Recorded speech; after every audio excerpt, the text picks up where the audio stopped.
Olha, isso aí vai ser bem interessante de acompanhar, viu, Bruno? Essa questão das estratégias, né? Será que o Palmeiras vai propor o jogo e diante de um europeu? Porque, querendo ou não, a gente tem um complexo de vira-lata, que a gente fica, nossa, um europeu não vai pra cima, vai perder.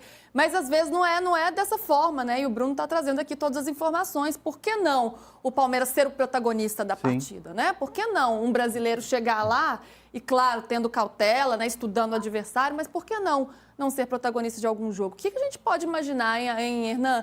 E a gente também falava ontem, né, sobre como essa partida ela é importante para o Abel, não só pelo time, mas também do ponto de vista pessoal, pensando na carreira dele, por ser um adversário português, onde no país dele, né, o país dele vai observar de perto esse confronto.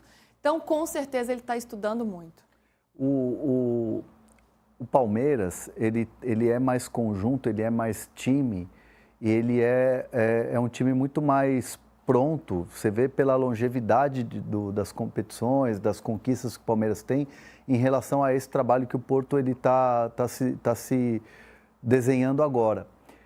Eu tive uma conversa cerca de 2 meses, 1 mês e meio, 2 meses atrás, com o William Gomes, que é um brasileiro que joga no Porto, ex-São Paulo, e assim, ele me dizia que era um time muito ainda em formação. É um time ainda muito buscando uma identidade. Nem ele, o William Gomes, por exemplo, ainda figura na equipe titular. E olha que ele é um bom jogador, é um ponta, é um jogador de velocidade, é um jogador que aqui no São Paulo chegou a ser titular no começo da trajetória dele como profissional.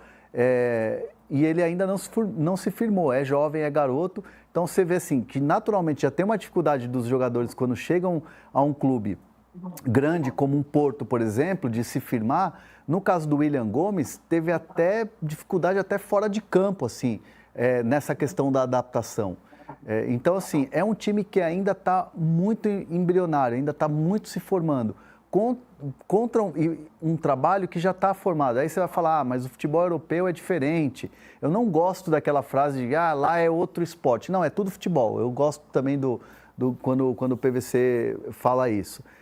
Só que assim... O próprio Felipe Luiz falou isso, né? Vocês falou depois da final da Liga dos Campeões, ele fala, vocês viram o jogo da Liga dos Campeões? É outro esporte. Então, mas é porque assim... E eu diria, fosse o Sporting atual campeão, no caso bicampeão, aí eu diria que o Sporting está bem formatado, jogaria de igual para igual e talvez fosse até ligeiro favorito contra o Palmeiras.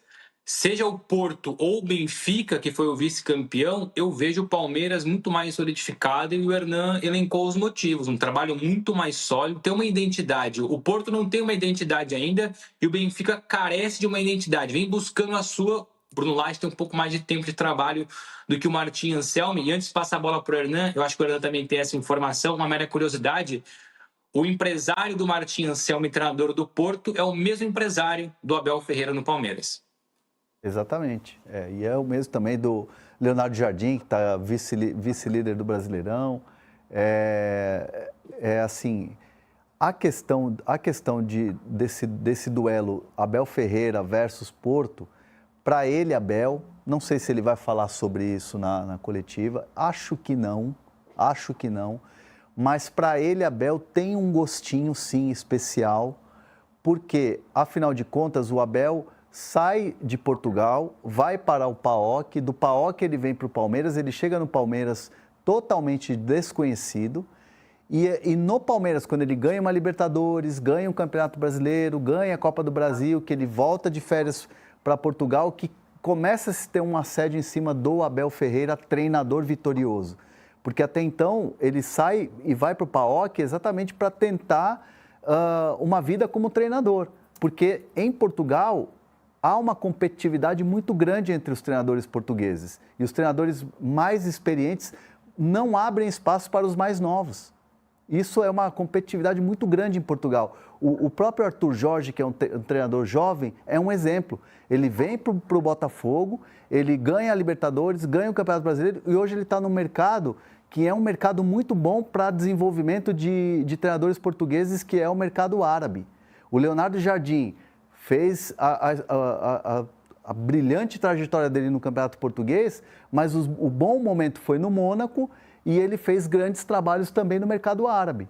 Então, assim, a competitividade entre treinadores portugueses é muito grande. E para o Abel, não sei se ele, repito, não sei se ele vai falar sobre isso na coletiva, para ele tem um gostinho especial jogar contra o Porto, e se for uma vitória em cima do Porto, a repercussão para ele como técnico vai ser muito maior lá no país. E reforçando isso, Hernan, e reforçando, perdão, também puxar um pouco mais, acho que o assunto é bom e o Hernan tocou no ponto da parte do lado pessoal, do lado emocional, o que me faz acreditar mais ainda que o Palmeiras vai propor jogo e não vai ser o contrário. Porque, infelizmente, em Portugal, eu estou aqui há 10 anos, trabalho na imprensa portuguesa, seja do lado dos jornalistas ou do lado do torcedor no dia a dia, e aí, independentemente de ser do Porto, do Benfica ou do Sporting, olham por Abel Ferreira e não conseguem elogiar da forma como é elogiado no Brasil. Não enxergam no Abel Ferreira o treinador consagrado, multicampeão, um dos maiores de todos os tempos do Brasil, talvez o maior da história do Palmeiras. Há um preconceito muito grande com o futebol brasileiro e, consequentemente, com o trabalho do Abel Ferreira. Tanto é que sempre que um grande aqui deixa de ter um treinador, ok, até se fala um pouco do nome do Abel, mas não é uma questão interna, sim, as pessoas compreendem, os dirigentes, enfim, as pessoas que trabalham profissionalmente no futebol, mas quando você... E aqui é uma coisa, é uma triste realidade, uma dura realidade. Sempre que o nome do Abel Ferreira é colocado, seja de forma real, ou pelo menos uma especulação, para Porto, para Benfica ou para Sporting, a maioria, infelizmente, torce o nariz. A maioria dos torcedores acha que o Abel não é treinador de nível de grande do futebol europeu ou dos 3 grandes do futebol português. Então, mais do que achar que o Palmeiras tem mais time, acredito que o Palmeiras vai propor jogo e vai para cima porque o Abel Ferreira sente isso. Se eu percebo isso estando aqui, o Abel sendo português, com a família dele aqui ainda, muitos familiares, ele sabe disso. Ele sabe que na imprensa portuguesa, mas sobretudo nas ruas em Portugal, há um preconceito com o futebol do Brasil e, consequentemente, com o trabalho dele. O que é triste, é revoltante, porque o Abel já deu provas de sobra para poder provar que é um treinador acima da média. Uns podem não gostar, outros podem gostar, mas os números estão aí e o trabalho dele está formatado aí. Mas então é isso, mais do que ter mais time, ter mais individualidades, eu acho que o ego do Abel vai falar mais alto ao ponto de querer incomodar e surpreender. Interessante isso. Olha quanta coisa em jogo, né? Claro, né? O sonho do Palmeiras de conquistar esse Mundial, mas também vale muito aí para o Abel Ferreira. PVC, que está a caminho dos Estados Unidos, chega mais para falar com a gente sobre esta partida de estreia do Verdão. Aí? Saindo de São Paulo, destino Miami, daqui a pouquinho, 8 da noite, eu chego lá. Na Flórida, para acompanhar tudo que vai acontecer na Flórida no Mundial de Clubes. Palmeiras vai jogar lá, Fluminense vai jogar lá, Flamengo vai jogar em Orlando, na Flórida. E esta equipe que vos fala vai acompanhar a partir desse sábado tudo que vai acontecer na Flórida. A partir da abertura, Al Ahly versus Inter Miami no Hard Rock Stadium em Miami. Olhar também para o que está acontecendo em outras sedes, claro. Então, olha só, a declaração do Deco ontem, de quem está trabalhando no Futebol Clube do Porto, lembrando que o Porto está num processo de reconstrução de um time. E isso é muito importante. O Palmeiras também está, mas é de outra família. O Porto fez uma temporada terrível para esquecer. O Palmeiras tem altos e baixos pela construção de um time novo. Me parece o Palmeiras favorito para a estreia domingo contra o Porto. E você vai ver, botar no fim de papo depois da estreia palmeirense. O Palmeiras é favorito, mas é Palmeiras e Porto, é um jogo contra um time bicampeão mundial. Não vamos esquecer disso, não. Tô chegando, hein? Copa do Mundo de Clubes, me espere. Rio de Primeira, tô sempre aqui. Sempre aqui. Tamo junto, Luísa. Tamo junto, PVzito. Você tá sempre aqui. PVcito ou PVzito? PVcito, PVzito, PV7? PV7. A gente arrumou 1000 apelidos para ele. Muito bem, hein? Esmiuçada essa estreia do Verdão, hein? Acho que o torcedor palmeirense ficou mais otimista, hein? Depois de acompanhar nosso programa. Bruno, obrigada, viu? Sempre abrilhantando, acrescentando e trazendo muitas informações relevantes pra gente. Vamos acompanhar com lupa essa estreia aí do Palmeiras, que vai ser muito interessante pra gente aqui, mas claro, pra vocês também aí em Portugal.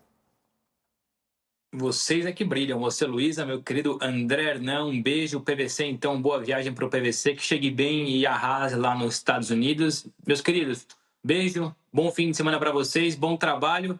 E anotem aí, Palmeiras vence o Porto. Beijo, tchau, tchau. Anotem aí, hein? Eu gostei. O Bruno Andrade sempre acrescenta, mas hoje eu gostei ainda mais porque ele veio com esse otimismo pro lado do Verdão. Você também já falava isso, né, Hernanzito? Eu não vou... Aqui, ó, batendo bumbo... Não, vou bater bumbo depois que sair, né? Bate o bumbo aí, vamos pro futebol. No final dessa primeira fase do Mundial de Clubes, eu espero bater o bumbo.